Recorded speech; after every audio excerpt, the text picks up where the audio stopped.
నమస్కారం RMK TV వార్తలకు స్వాగతం. నా పేరు లక్ష్మి. న్యూస్ లో ముందుగా హెడ్లైన్స్. ఏపీ కేబినెట్ భేటీ కీలక అంశాలపై చర్చ.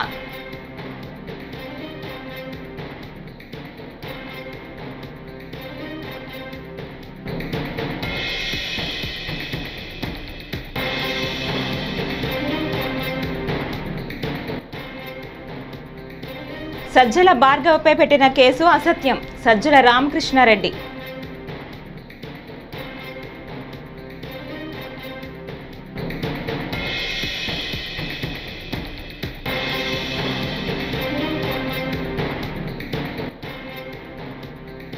నాంపల్లిలో కోర్టుకు హాజరైన అక్కినేని నాగార్జున, నాగచైతన్య.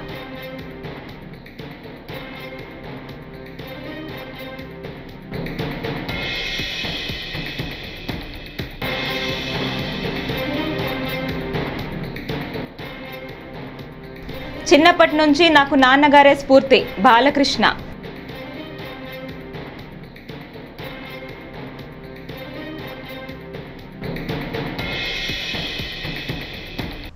ఇక డీటెయిల్స్ చూస్తే ఆంధ్రప్రదేశ్ రాష్ట్ర ముఖ్యమంత్రి నారా చంద్రబాబు నాయుడు అధ్యక్షతన ఏపీ సచివాలయంలో ఇవాళ కేబినెట్ సమావేశం జరగనుంది. ఈ భేటీలో సుమారు 30 అంశాల ఎజెండాగా కేబినెట్ చర్చించనుంది. వచ్చే అసెంబ్లీ సమావేశాల్లో ఆమోదించే పలు బిల్లులు, చట్ట సవరణలకు ఆమోదం తెలపనుంది మంత్రివర్గం. ఆతిథ్య హోటళ్లకు పోషకాలు ఇచ్చే అంశంపై చర్చించి ఓ నిర్ణయం తీసుకోనుంది కేబినెట్.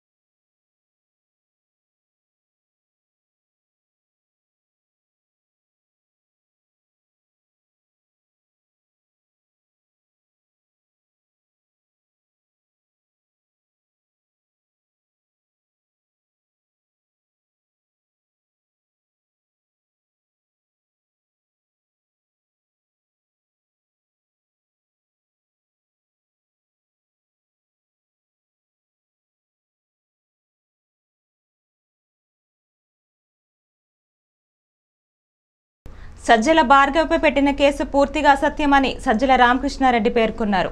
స్కామ్తో అతనికి సంబంధం లేదంటూ తప్పుడు కేసులు పెట్టారని మండిపడ్డారు.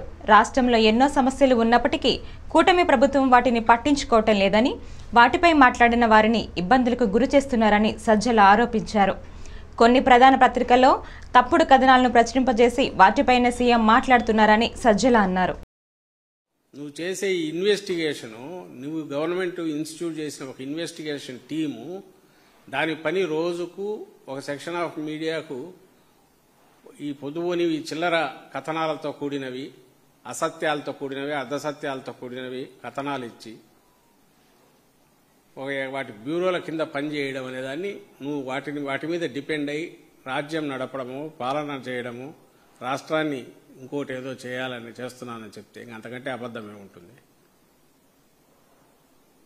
సో ఫస్ట్ నా క్లారిఫికేషను నేను చెప్పదలుచుకున్నది, సజ్జల భార్గవకు సంబంధించి ఈరోజు వేసింది పూర్తి అసత్యం, అబద్ధం. స్కామ్తో సంబంధం కాదు, అసలు స్కామే లేదు. స్కామ్తో సంబంధం ఎక్కడి నుంచి వస్తుంది అంటే యాజ్ ఏ ఎంటర్ప్రెన్యూర్ వాటికి సంబంధించి డిఫరెంట్ ఆపర్చునిటీస్ వెతకడంలో భాగంగా ఒక కంపెనీ ఫ్లోట్ చేశారు. అది ఏమి టేకప్ కాలేదు, యాక్టివిటీ టేకప్ చేయలేదు.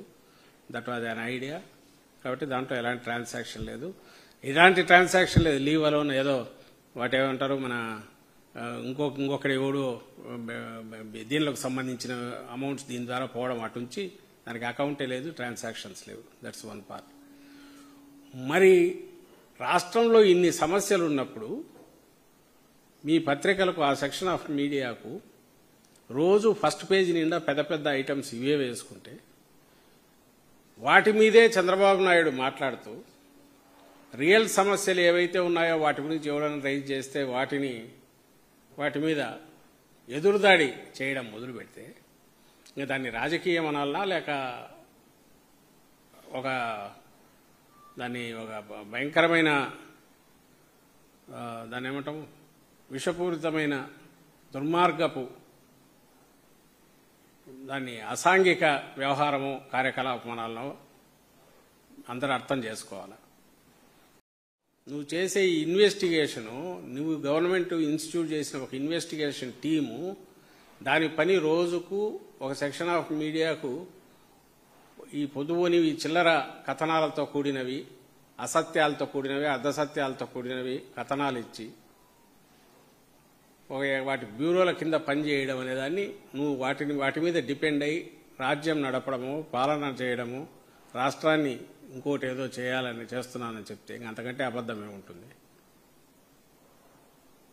సో ఫస్ట్ నా క్లారిఫికేషను నేను చెప్పదలుచుకున్నది, సజ్జల భార్గవకు సంబంధించి ఈరోజు వేసింది పూర్తి అసత్యం, అబద్ధం. స్కామ్తో సంబంధం కాదు, అసలు స్కామే లేదు. స్కామ్తో సంబంధం ఎక్కడి నుంచి వస్తుంది అంటే యాజ్ ఏ ఎంటర్ప్రెన్యూర్ వాటికి సంబంధించి డిఫరెంట్ ఆపర్చునిటీస్ వెతకడంలో భాగంగా ఒక కంపెనీ ఫ్లోట్ చేశారు. అది ఏమి టేకప్ కాలేదు, యాక్టివిటీ టేకప్ చేయలేదు. That was an idea.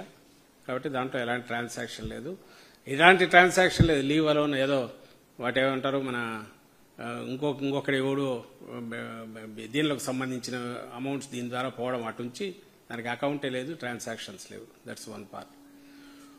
మరి రాష్ట్రంలో ఇన్ని సమస్యలు ఉన్నప్పుడు మీ పత్రికలకు, ఆ సెక్షన్ ఆఫ్ మీడియాకు రోజు ఫస్ట్ పేజీ నిండా పెద్ద పెద్ద ఐటమ్స్ ఇవే వేసుకుంటే వాటి మీదే చంద్రబాబు నాయుడు మాట్లాడుతూ రియల్ సమస్యలు ఏవైతే ఉన్నాయో వాటి గురించి ఎవరైనా రైజ్ చేస్తే వాటి మీద ఎదురుదాడి చేయడం మొదలు పెడితే ఇంకా దాన్ని రాజకీయం అనాలనా లేక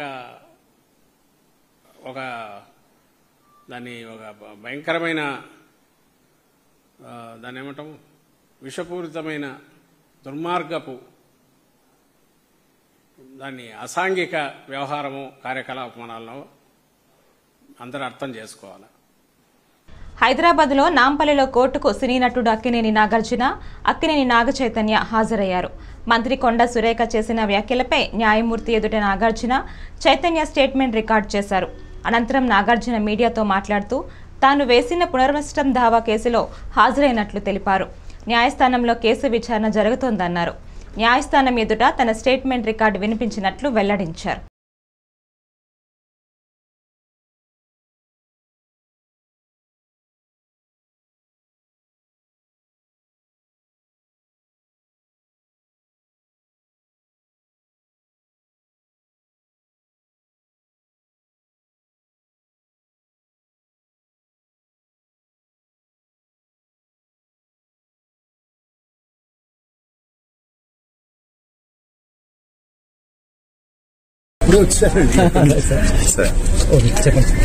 చెప్పేదే ఉందండి, ఇన్ఫర్మేషన్ కేసు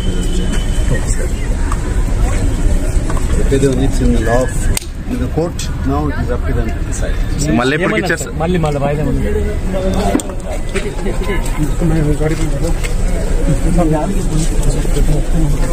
దివంగత నేత తన తండ్రి ఎన్టీఆర్ తనకు చిన్నప్పటి నుంచి స్ఫూర్తి అని హిందూపురం ఎమ్మెల్యే నటుడు బాలకృష్ణ అన్నారు.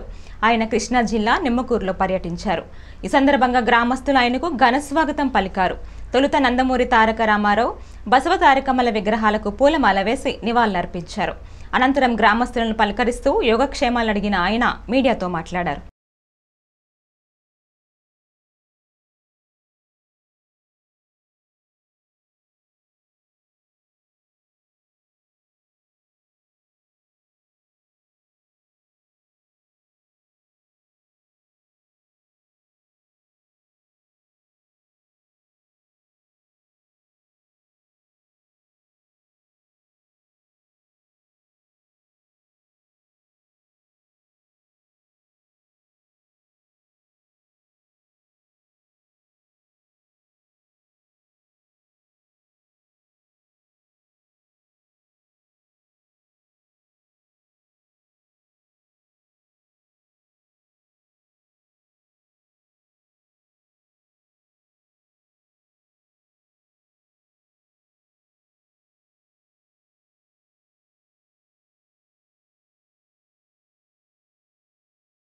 సంసారి మృత కోన జాయితే సజాతో జాతైన యాతి వంశ సంబంధం తిన్నంట. ఎవరైతే వాళ్ళ కుటుంబానికి అలాగే ఇక్కడ వాళ్ళ జాతికి, వాళ్ళ ఊరికి, వాళ్ళ జాతికి అలాగే చేసే సాంఘిక సంక్షేమ కార్యక్రమాల వల్ల అది పదవిలో ఉన్నా లేకపోయినా దేశానికి కీర్తి ప్రతిష్టను తీసుకొస్తారు.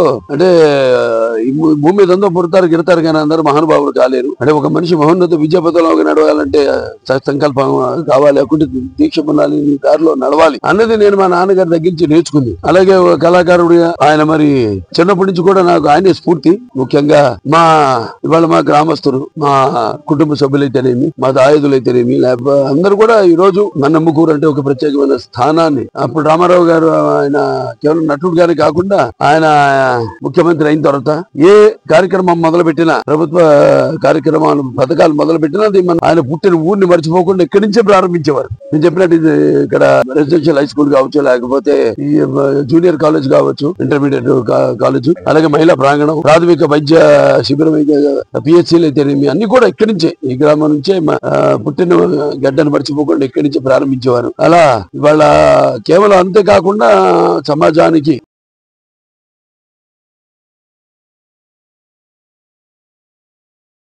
ఏజెన్సీ ప్రాంతాల్లో ఇప్పటికీ డోలీ మూత తప్పటం లేదు. రోగులు, గర్భిణీలను ఆసుపత్రికి తీసుకెళ్లాలంటే డోలీనే దిక్కు. అల్లూరు సీతారామరాజు జిల్లా అరకులోయ నేలపాలెం గ్రామానికి చెందిన ఓ గర్భిణికి పురిటి నొప్పులొచ్చాయి. రోడ్డు సదుపాయం లేకపోవడంతో సదరు గర్భిణిని స్థానికులు లొంగపర్తిలోని పీహెచ్సీకి డోలీ ద్వారా తీసుకెళ్లారు. ఎన్నికల సమయంలో నేతలు హామీ ఇచ్చినా రోడ్లు వేయలేదని గిరిజనులు ఆవేదన వ్యక్తం చేస్తున్నారు.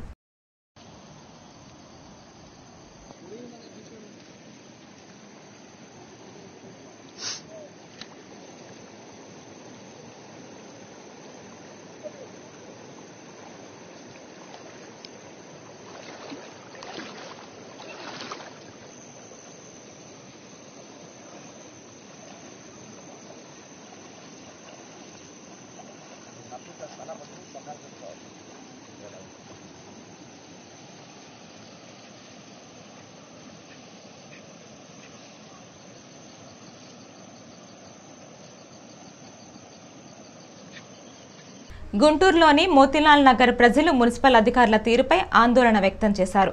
ప్రత్యామ్నాయ వసతి కల్పించకుండా 3 రోజుల్లో ఇల్లు ఖాళీ చేయాలని, లేదంటే ఇళ్లను దున్నేస్తామని అధికారులు హెచ్చరిస్తున్నారని బాధితులు తెలిపారు.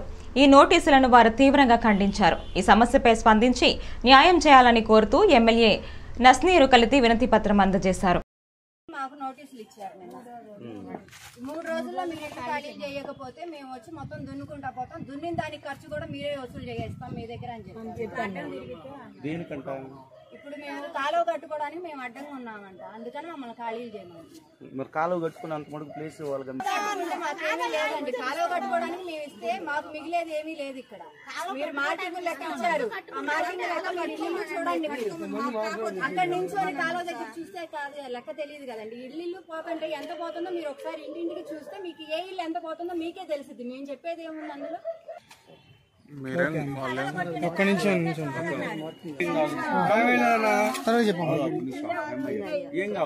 మాకేదన్నా గానీ ఇల్లు అనేది ఏర్పాటు చేసి మమ్మల్ని లేపితే మేము వెళ్తామండి. మేము వెళ్ళమని ఎవరం అంటలా. మాకేదన్నా నీడ ఏర్పాటు చేసి మమ్మల్ని పంపించండి పక్కకి.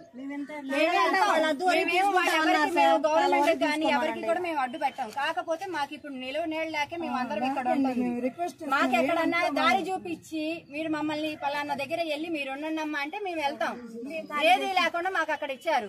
అక్కడ ఏది లేదు, నీళ్లు లేవు, కరెంటు లేవు, ఏమీ లేవు. చెట్లలో తుప్పల్లో తీసుకెళ్లి మీరు అక్కడ ఉండమంటే మేము ఎక్కడ ఉండాలండి? ఇచ్చారు, అది అసలు మొదలే పెట్టలేదు. మొదలు పెట్టింది అసలు అవనే అవ్వలేదు. తీసుకెళ్లి ఏది లేని దాంట్లో మీకు అక్కడ ఇచ్చాం, మీరు వెళ్ళండి అంటే మేమంతా ఎడిపోవాలి. ఇప్పటికిప్పుడు ఇచ్చి మీరు వెళ్ళిపోండి అంటే ఇప్పుడు బయట అద్దెలు ఎంత ఉన్నాయండి? మా పరిస్థితి ఏంటి? మేము ఇప్పుడు దాకా బయట అద్దెలు అంత ఉన్నాయి. మేము బయట అద్దెలు కట్టుకోలేని వాళ్ళమే కదా అందరు ఇక్కడ ఉంటున్నాము.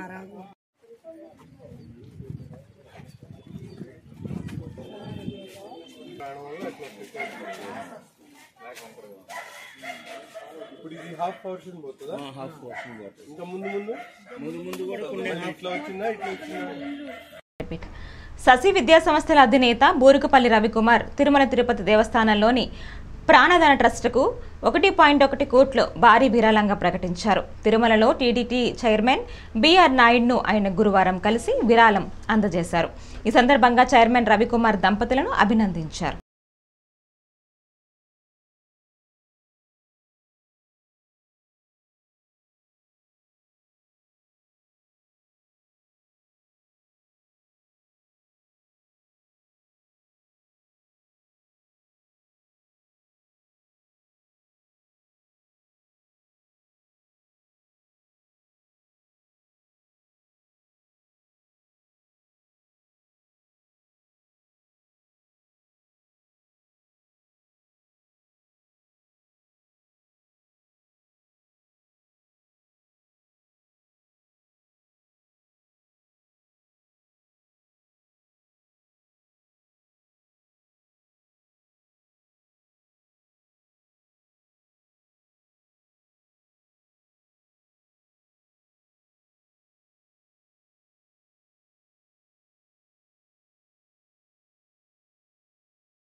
చిత్తూరు ప్రెస్ క్లబ్లో గుడిపాలకు చెందిన భువనేశ్వరి మాట్లాడుతూ మిట్టూరుకు చెందిన శ్వేత అనే ఆర్పి తనను 81 లక్షలు మోసం చేసిందని ఆరోపించారు. శ్వేత చీటీల వ్యాపారం నడుపుతోందని, వ్యాపార నిమిత్తం డబ్బులు అప్పుగా అడగటంతో తన స్నేహితులు, బంధువుల నుంచి 81 లక్షలు తీసి ఇచ్చానని తెలిపారు. డబ్బులు తిరిగి అడిగితే శ్వేత బెదిరింపులకు పాల్పడుతోందని బాధితురాలు వాపోయారు.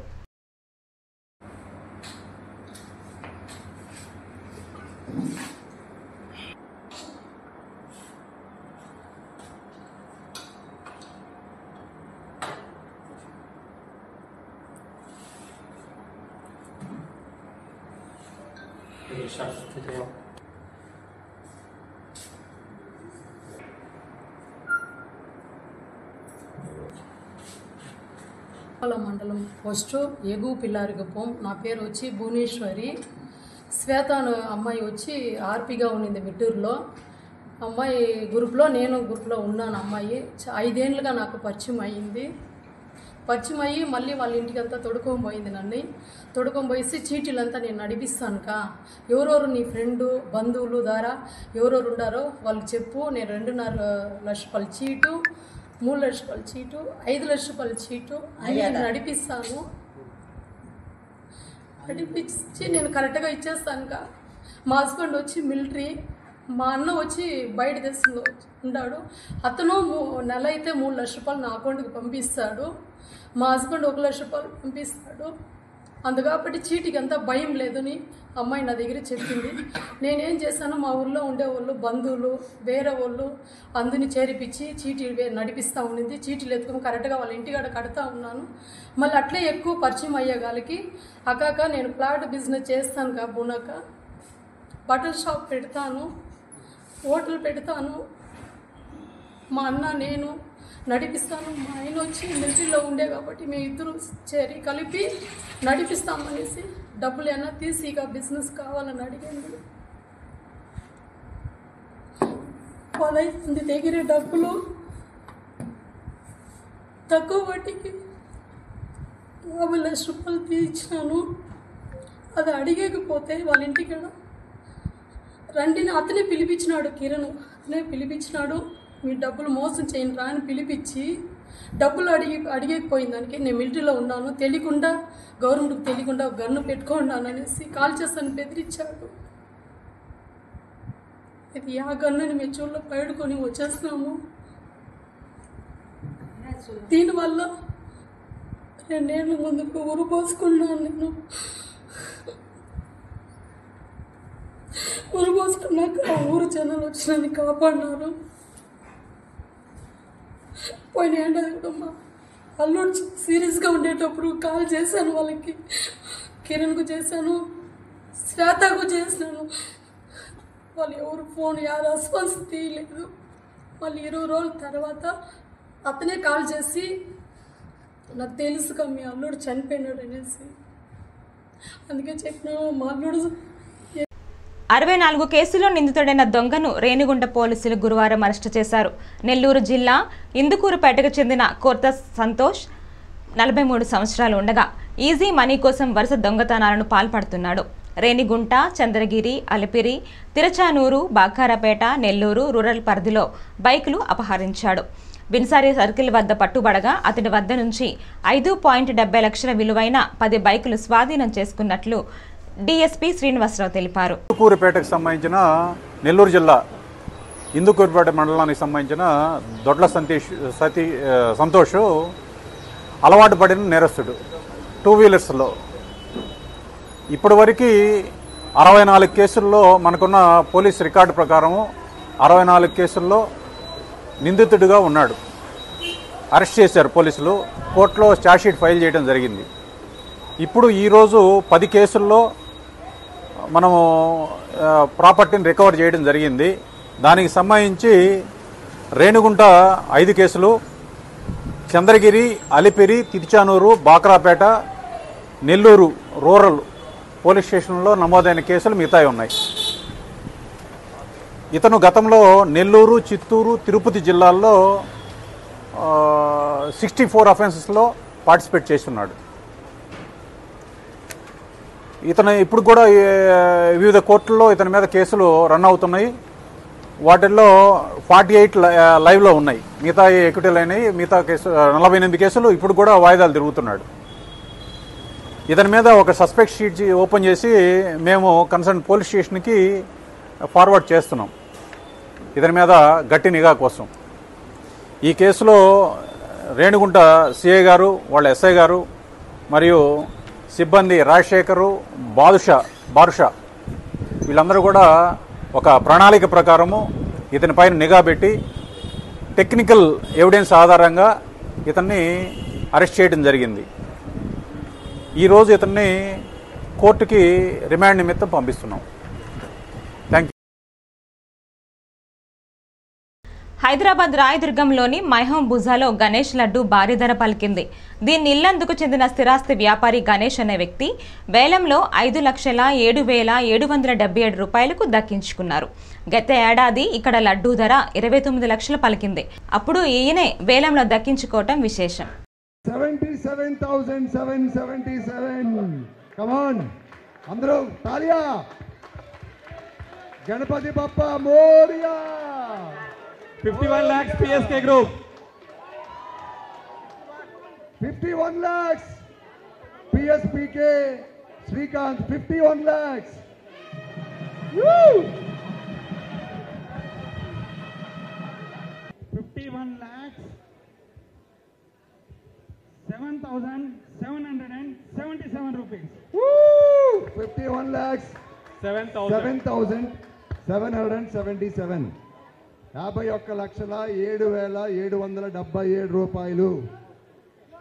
గణేష్ ఒకటోసారి 51 lakhs 7,777 రెండోసారి. ఇంకా ఉన్నారా బాబు? రెడీ? Count down ready? 10, 9, 8, 7, 6, 5, 4, 3, 2, 1. ఇప్పుడు నా గురించి వస్తే నేను గణేష్ అండి, Ganesh real estate Khammam and Yellandu నుంచి. సో ఇక్కడ ఇది నేను 2వ సంవత్సరం, పోయిన సంవత్సరం కూడాను మైహం బుజా లడ్డు ఆక్షన్ 29 lakhsకి గెలుచుకోవడం జరిగింది. ఇది మళ్ళీ ఇది 2వసారి కంటిన్యూగా ఇది నాకు దక్కటము. నేను నాకు నా ధైర్యానికి ఇది సంబంధించినగా భావించి దేవుడి దయ కృప నాకు ఉండాలని కోరుకుంటూ నాకు మన మిత్రులందరికీ మైహం బుజాలో ఉన్న ప్రతి ఫ్లాట్ వారికి కూడాను ఈ లడ్డు ప్రసాదాన్ని నేను అందిస్తానండి. థ్యాంక్ యూ సో మచ్ అండి. ఈ వార్తలు ఇంతటితో సమాప్తం. నమస్కారం.